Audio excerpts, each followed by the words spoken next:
What's up, guys? Boy, Benny. There's no such thing as a free lunch, right? Maybe your grandpappy said that to you. My grandparents certainly said it to me. What it means is that everything in life costs something, and the older you get, the more you realize that. Maybe it costs your energy. Maybe it costs your time. Maybe it costs your money, your fortune, treasure, or something even worse. Everything costs something. What if there was free lunches, right? What if the government made lunch free? What about the people who serve lunch to you for a living? What about fast food workers, right? Well, how do they get paid? You ever thought about that? They never think about it. The minimum wage is zero. I saw this in my timeline today. As ever, the meme actually explains it better than anyone, than any economist, okay? How minimum wage works. I need a job, but I don't have any skills. Can you help me? Well, you can clean the bar for $8 an hour. Okay, I'll take it, says Simpsons characters. Here comes the government. Amply represented by the dumbest character in The Simpsons. Wait a minute, you can't agree to that wage. You must pay him at least $15 per hour. Sorry, that's too much. I can get somebody else to also tend bar for that rate, so I will not hire the unskilled worker. I'm helping.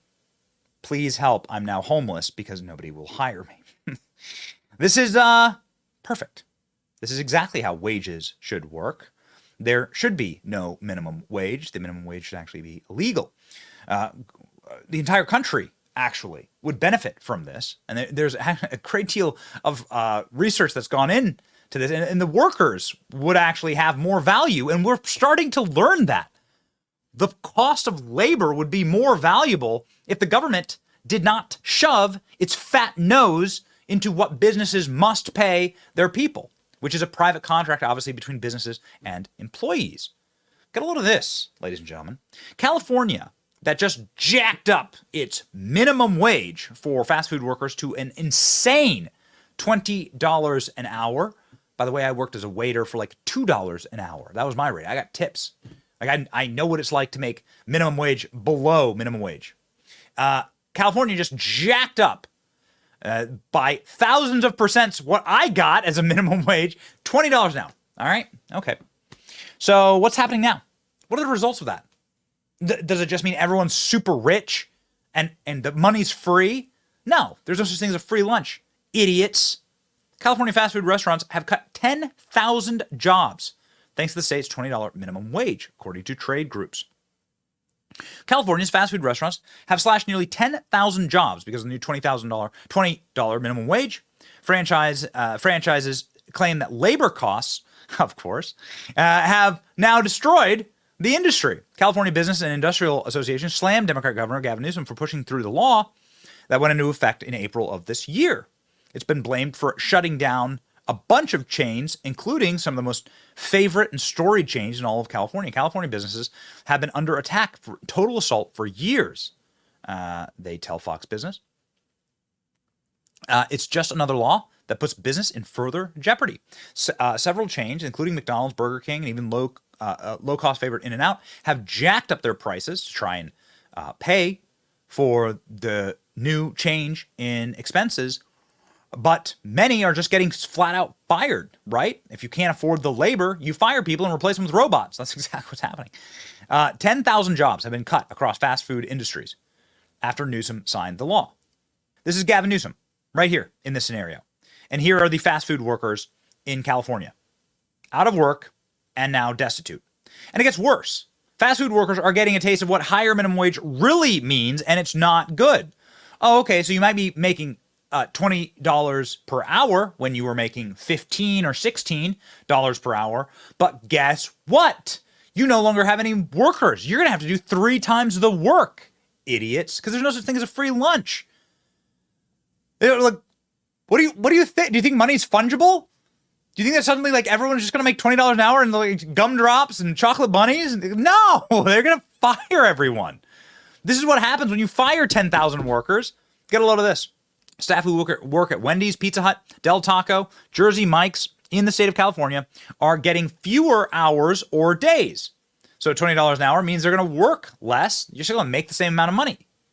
Franchisees who run the outlets echo that, saying that they have to slash staff hours or cut the total number of staff on the books, firing 10,000 workers, right? As we See here, they fired 10,000 people. What happens when you fire 10,000 people? Well, this is very interesting. The Associated Press did a report on this, and it turns out that the people that actually work in California in fast food now have to work much, much harder with far less help. So their lives have become hell for like $2 or $3 more an hour, which is all going to be gobbled up in inflation and taxes anyway. General manager at a Del Taco in Orange County says it's a mixed bag. She used to have 4 people working per shift. Now she only has 2, meaning she has to do far more work. Financially, it's helped me, she says. Sure, you get a few more bucks in your back pocket, but I have less people. So I have to do a lot more work. Lawrence Chang, whose family owns 7 Wendy's locations in Los Angeles, told the AP that he used to have nearly a dozen employees on in the afternoon shift at the Fountain Valley location in Orange County.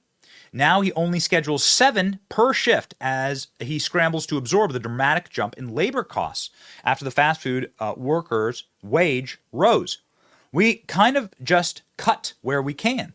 I scheduled 1 person, and then I come in for that time, and I didn't schedule, and I work that hour.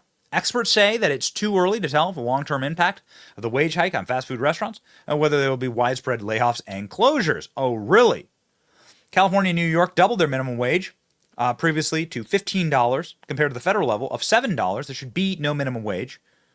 The minimum wage is the government intervening disastrously in private business.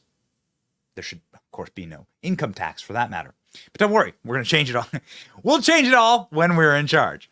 The 2 opposing sides, the unions that push for the raise in the restaurants, fought over the increase and are now doing the same over the impact. Joseph Bryant, the executive vice president for Service Employees International Union, which pushed for the raise, said the industry has not only added jobs under the new law, but multiple franchisees also noted that higher wages is already attracting better job candidates, thus reducing turnover. Isn't that amazing?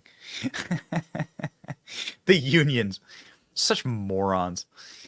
Truly, these people are like, unions are the reason why the Detroit auto industry moved everything to Mexico, offshored it all, right? Like, unions and the extraordinary cost of labor and taxation on labor in this country is what has absolutely atomized some of the greatest industries in this country, in manufacturing in this country. They're their own worst enemies. No, idiots, 10,000 jobs have been lost. This is according to the California Business and Industrial Alliance. You'd think they'd certainly know. Not only jobs, but entire chains have been closed down. Rubio's California Grill, Coastal Grill, completely closed down. Walgreens across America, many of them in California, have been slashing jobs and closing locations. A huge chunk of the 8,600 stores of the struggling retailer will collapse. CVS and Rite Aid are following suit. Many of these locations in California due to the rampant theft in California. California, of course, has a law that you're not able to be prosecuted if you steal less than $1,000 worth of merchandise. Well, where does the cheap merchandise lie? Inside of these, inside of the state in these locations. More major restaurant franchise owner shuts door after more than 30 years as he becomes the latest casualty of California's $20 minimum wage. This dude owns a bunch of McDonald's, and this is like a all-time favorite McDonald's in San Francisco. And he's like, nope, you're closed. It used to make money, and now it's toast. Along with an Arby's, that's a legendary Arby's, right there on Sunset Boulevard in Hollywood. You've probably seen this sign. You've seen it in movies. Yep, closed down. Owner says can't do it anymore. Pizza Hut is shuttering locations. Hooters is shuttering 40 locations across the country. And even Redbox. Look at this. Media giant follows Blockbuster into oblivion. Thousands of staff and job. Redbox is now filed for bankruptcy. I guess you could see this. Probably different forces, but nonetheless, the economic forces to bear on any and all businesses are devastating in this hyperinflationary cycle, and in a cycle that is run by Ralph Wiggum morons. This is the Biden administration. This is Gavin Newsom. This is all of them right here. I'm helping. Meanwhile, everybody is out of work. Sometimes the memes just tell the story perfectly. When government interferes in the private sector, it makes things worse 100% of the time. Period. That's just a matter of fact. ladies and gentlemen. It'd be nice to restore those facts to the way that we govern, and maybe just to make fast food great again. H Boy Benny, like, share, and subscribe. See ya.